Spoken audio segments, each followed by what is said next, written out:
14 श्लोक में इंद्र ने स्तुति किया है सज्जनों। भगवान शुकाचार्य वर्णन करते हैं परीक्षित से, परीक्षित भगवान की जब स्तुति की तो परमात्मा बड़े प्रसन्न हुए और प्रसन्न होकर के भगवान ने इंद्र को कहा, इंद्र वरम ब्रूहि, वरदान मांगो। तो इंद्र ने कहा, सरकार इतना वरदान दे दीजिए कि अब मैं ब्रजमंडल में ही वास करूं, मेरा वास ब्रजमंडल में हो, ऐसी कृपा कर दीजिए।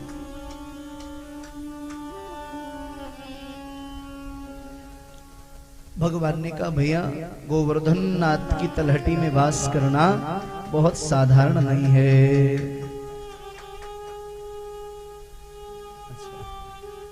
ये बहुत सहज नहीं है गोवर्धन नाथ की तलहटी में वास करना।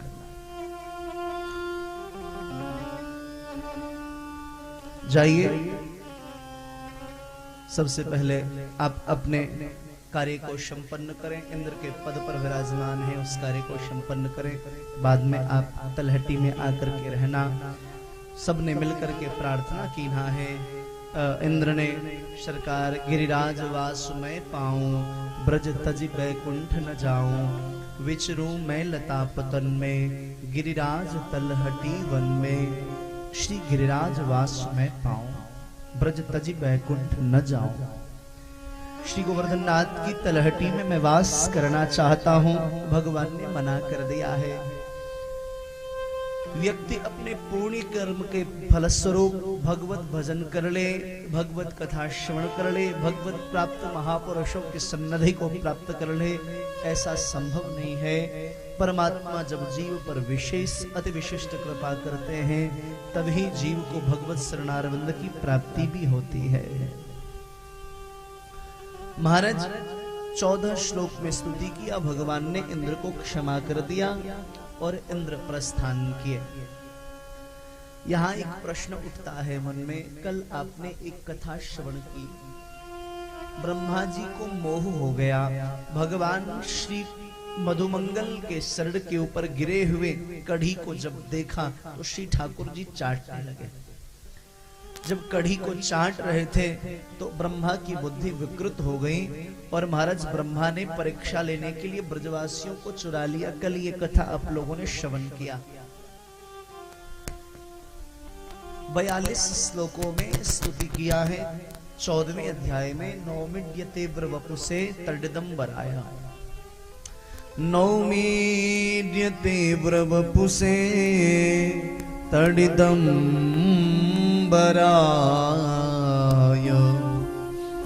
गुंजावतं सपरिपेचल सम्मुखाय, वन्यस्त्रजे कवलवेत्र विषाणवेणु, लक्ष्मश्रिये मृदुपते पशुपांगजाय।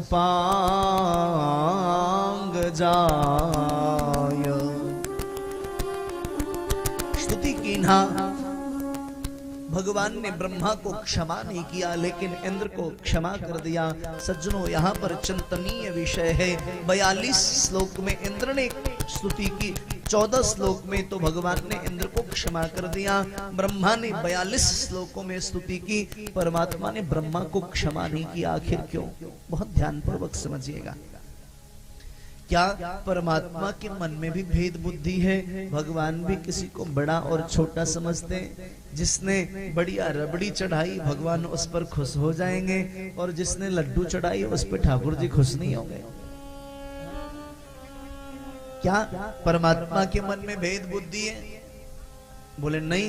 फिर परमात्मा ने ऐसा क्यों किया? विचारणीय तथ्य है। तो देखें, ब्रह्मा की गलती में और इंद्र की गलती में थोड़ा अंतर है। इंद्र ने क्या गलती की जी? इंद्र ने पूरे ब्रज को बहाने का षड्यंत्र कर लिया और ब्रजवासियों को चुराने की गलती ब्रह्मा ने की। तो गलती देखा जाए तो इंद्र की गलती बड़ी है कि ब्रह्मा की गलती बड़ी है? जोर से बोलिए। जिसने ब्रज को बहाने का षड्यंत्र किया वो गलती बड़ी हुई, अथवा जो 1 2 4 10 ब्रजवासियों को चुरा के ले गया वो गलती बड़ी है। बड़ी कौन सी है? इंद्र की गलती, क्योंकि पूरे ब्रज को बहाने का षड्यंत्र की ना। अच्छा, स्तुति देखें तो इंद्र ने मात्र 14 श्लोक में स्तुति किया। भगवान ने सज्जनों 42 ब्रह्मा ने स्तुति में श्लोक में स्तुति की। इंद्र की स्तुति छोटी, ब्रह्मा की स्तुति बड़ी। आयु देखें तो ब्रह्मा आयु में बड़े, इंद्र आयु में छोटे हैं। जब ये चतुर्युगी 14 बार 74 बार व्यतीत होता है तो एक मनवंतर होता है, और यह मनवंतर जब 14 बार व्यतीत होता है तो एक इंद्र बदलते हैं, और जब ये इंद्र 14 बार बदलते हैं तो ब्रह्मा का एक दिन होता है। और इस अनुपात में ब्रह्मा जी की आयु सज्जनों 100 साल की है। आप लगाएं कितनी लंबी आयु है। तो आयु में भी ब्रह्मा बड़े हैं, स्तुति भी बड़ी की। अच्छा, पदवी भी ब्रह्मा जी का बड़ा है। इंद्र तो देवताओं के राजा है और ब्रह्मा पूरे सृष्टि के रचयिता है, तो पदवी में भी ब्रह्मा बड़े। यानी गलती छोटी की, स्तुति बड़ी की, आयु में बड़े हैं, पदवी में बड़े हैं, फिर भी भगवान ने ब्रह्मा को क्षमा नहीं की ना इंद्र को क्षमा कर दी ना। आखिर क्यों? संत जन कहते हैं यहाँ गलती क्या की है, यह विचारणीय विषय है। बोले क्या विचारणीय विषय? बोले इंद्र ने गलती की और ब्रह्मा ने गलती की, उसमें क्या अंतर है? बोले ब्रह्मा ने गलती की तो भगवान के भक्त भगवान से बिछुड़ गए, और इंद्र ने गलती की तो जो भक्त नित्य परमात्मा से न मिल पाते थे वो लगातार 7 दिनों तक परमात्मा का दीदार करते रहे। इसलिए भगवान ने इंद्र को क्षमा कर दी ना, ब्रह्मा को क्षमा नहीं किया। जो भक्त को भगवान से मिलाने का प्रयास करता है उसके 1 लाख गलती को भगवान क्षमा करके उसको अंक में भर लेते हैं। इस प्रकार के आयोजन क्या है? विचारना। इस प्रकार के आध्यात्मिक आयोजन क्या है? इस प्रकार के आध्यात्मिक आयोजन भक्त को भगवान से मिलाने का एक प्रयास ही तो है। भक्तों को भगवान के सन्निकट ले आने का एक प्रयास ही तो है यह आयोजन। इंद्र और ब्रह्मा की गलती जो है वही लगभग यहाँ है। यहाँ पर इंद्र वाली स्थिति, लेकिन उसने बहाने का षड्यंत्र किया तो भगवान, इंद्र ने बहाने का षड्यंत्र किया तो भी भगवान ने उसके लिए अच्छा सोचा। अब आप जरा विचार करो, जो सिर्फ अच्छा ही सोच के भक्त को भगवान से मिलाने की सोचेगा, परमात्मा उस पर कितनी बड़ी कृपा दृष्टि बनाएंगे। तो सज्जनों, भगवान ने ब्रह्मा को क्षमा नहीं की ना इंद्र को क्षमा कर दिया है। अच्छा, एक और विचारणीय विषय है। श्रीमद् भागवत में लिखा है कि परमात्मा ने इकनी उंगली के नख पर गोवर्धन नाथ को धारण नहीं किया, करो हस्तेन गृहीत्वा, हाथ के ऊपर श्री गोवर्धन नाथ को धारण किया।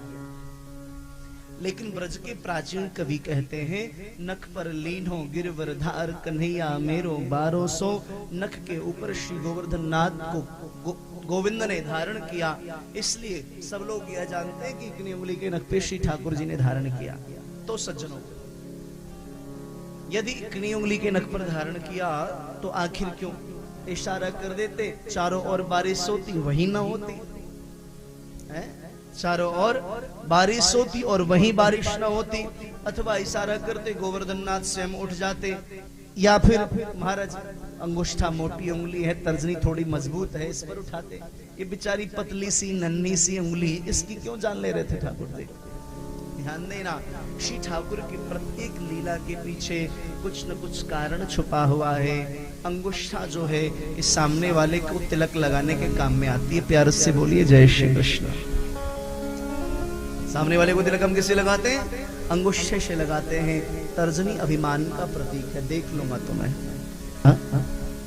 मेरी गली में कभी आना। तो कहते हैं गली में कभी आना तो कौन सा ही है? दूसरा उंगली उठाते हैं क्या? नहीं, कभी आना मेरी गली में। अभिमान का प्रतीक। मध्यमा शुद्ध पवित्र उंगली है जो ये अनामिका है, ये देवताओं को तिलक लगाने के काम में आती है। अनामिका, गुरुजनों को तिलक लगाइए अनामिका से, देवताओं को तिलक लगाइए अनामिका से। कनिष्ठिका सज्जनों निष्क्रिय है। कनिष्ठिका निष्क्रिय है, भगवान ने कहा जो निष्क्रिय है मैं उसको क्रियान्वित करूंगा, इसलिए इकनी उंगली के नख पर श्री गोवर्धन नाथ को धारण कर लिया। जो निष्क्रिय है मैं उसको उपयोगी बनाऊंगा। अच्छा, हाथ के ऊपर क्यों धारण किया गोवर्धन नाथ को? इसके पीछे भी रहस्य है। देखिए, हमारे शरीर के जितने भी अंग हैं सबके कोई ना कोई सज्जनों देवी देवता निर्धारित है। जितने भी अंग हैं सबके कोई ना कोई देवी देवता, ध्यान से सुनिएगा, निर्धारित हैं। आंखों के देवता कौन है? जोर से बोलिए। आंखों के देवता कौन है? चक्षु सूर्यो अजायता, सूर्य आंखों के देवता है। बुद्धि की अधिष्ठात्री देवी भगवती सरस्वती है। ऐसे ही हाथ के देवता इंद्र है। हाथ के देवता इंद्र है। बुद्धि को हम सरस्वती कहते हैं। अगर हमारी बुद्धि खराब हो जाए तो हम ये नहीं कहते बुद्धि खराब, कहते सरकार हमारी सरस्वती बड़ी मंद हो गई है, हमारे सूर्य नाराज हो गए। तो ऐसे हाथों के देवता कौन है? इंद्र। तो हाथ क्या हुआ? इंद्र। बुद्धि सरस्वती हुई, नेत्र सूर्य हुए, तो हाथ कौन हुआ? इंद्र। अच्छा, इंद्र की शत्रुता सज्जनों पर्वतों के साथ है। पौराणिक कथा है कि पहले पर्वतों को पंख होता था। आज आप यह बात तो जानते ही हैं कि जो पर्वत पहाड़ हैं ये भी जड़ नहीं चैतन्य है।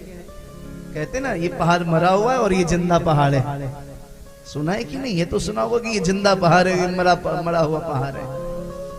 इतना तो आप समझते हो कि जड़ और चैतन्य ये पहाड़ भी होते हैं। तो पौराणिक कथा है कि महाराज पहले पर्वतों को पंख होता था, पर्वत उड़ते थे। अब हम लोग आज के हमारे विज्ञान को पढ़ने वाले बालक विचार करके कहेंगे महाराज ये पौराणिक कथा तो बस ऐसे कहने की है, पर्वतों को भी कई पंख हो सकता है क्या? भैया देखो, कई जगह ऐसे होते हैं जहां पर बुद्धि नहीं लगाना चाहिए। क्यों?